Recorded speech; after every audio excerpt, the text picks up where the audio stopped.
This is truly a special day because we are here together to witness Stephen and Ashley make one of the most sacred vows to each other, and we could not be more proud.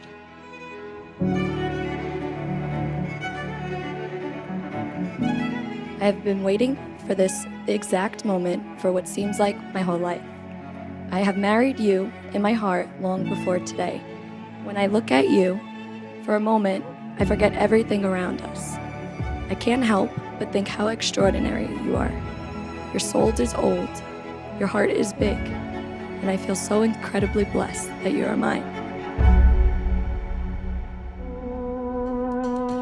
I was put on this earth to love you, to cherish you, and to spend my life with you. I do not remember a time where I was not in love with you. I love you in ways that no word, no action, nor no means of comprehension can describe.